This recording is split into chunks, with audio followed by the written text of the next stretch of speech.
Welcome back to the grind. Today we're going to talk about Narlyth, the Withermoon Mythic Earth Hunter of this season. I'm very excited about this dragon. I'm already planning to get him. Of course, things could change, but I already have claimed some Mythic Earth gear in the Atlas season. So let's get into the spells. The first spell is Whispers of Madness. This is a new spell to the game. It's an active red 2-rage spell that forces the affected towers to attack other towers nearby for 7 seconds. At the end of this 7-second duration, the tower hit by this spell will then be damaged for 99% of the dragon's modified HP, and it has an 8-second cooldown, which will start as soon as the shot is released. My understanding is you will be able to hit multiple towers with this spell, and there is a prioritization that the affected towers will attack. I'm not certain exactly what that order is at this time, but it sounds like it's going to be mages and storms towers, earth flax, and then the other high damage dealing towers. If a tower has a super shot in its queue, the super shot will be removed from the queue and will not be activated when the tower is under control. Also, it is important to know that certain towers will not really benefit as much from being controlled, like the mage towers will not do any damage to surrounding towers. However, it does disable the mage tower, so you don't have to worry about a super shot being shot at you during that time. Next we have Twisted Visage, which is a spell that you cycle between Mask of Misery and Mask of Mania. It will cost no rage, and it is a white spell, and each one will have a 3-second cooldown before you can cycle to the other one.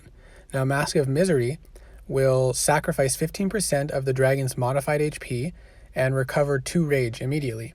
Mask of Mania will drain all your hunter ammo, restoring health, and then causing the ammo to regenerate at a faster rate. The next spell is Reality Warp, which is a 1-rage white spell that will cause the dragon to cloak for 2 seconds, and during that time will be flying at 25% of its normal speed. When the cloak ends, the dragon will damage nearby towers by 10% of the modified HP, and actually this will not remove disabling effects like sand. And then after uncloaking, will also have 100% increased breath damage for 3 seconds, and then there will be a 1-second cooldown. If you end the cloak early, you will not get any of those additional bonuses, and you can only use the spell every 6 seconds because the cooldown doesn't start until after the 3-second damage bonus.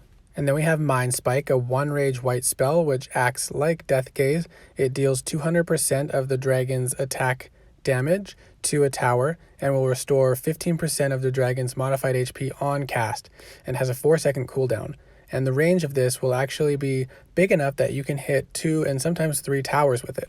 Now I wanted to look at these videos to demonstrate the spells. You can see Mind Spike hit those 2 towers to get rid of the red mage, and then Whispers of Madness controlled the dark flak, and then it started attacking other towers. Here you can see Reality Warp goes into a cloak for 2 seconds, and then following uncloaking, there does damage, and the cooldown is not off yet. So there's the 3-second damage bonus, and then the cooldown starts, and it can be used again. Now his runes and glyphs will increase Reality Warp's explosion damage at the end of the cloak, as well as increase hunter attack damage. Now to fly this dragon and fully unlock his potential will require some practice and skill. It won't be the easiest dragon to fly, but if you're staying at the equal tier, I think he'll be pretty simple, as long as you Mind Spike the red mage and then use Whisper of Madness on the highest damage dealing tower, and then cloak to avoid taking more damage, and then upon uncloaking, unload all your ammo and another Mind Spike. Now I think you will be able to attack bases higher level than the tier of the dragon you're in, but that will require some precise timing where you shoot both Mind Spike and Whispers of Madness while on the turn before taking damage, and then cloaking before the tower damage hits you. So you don't take any damage, but you've destroyed the red mage and possibly one other with Mind Spike, and Whispers of Madness is controlling 1 and possibly even 2 towers that should be dealing damage, and then upon uncloaking, you will have a damage burst as well as increased breath damage to destroy the other 1 to 2 towers that are remaining. And then after Whispers of Madness ends, that tower should be destroyed. And that should work for bases much higher level than the tier you're in, assuming the 1 to 2 towers that are left over after Mind Spike and Whispers of Madness do not one-shot you upon uncloaking. And then remember, you can cycle through Visage to gain health and ammo regeneration, or to gain Rage to help continue attacking the island. Anyways, I hope this video was helpful. I'll probably do another video once we see some gameplay of it and get kind of more specific details on how all these spells can fit together. But I'm looking forward to this dragon. I'm very excited about him, and I think he'll be quite a strong dragon. See you in the next video.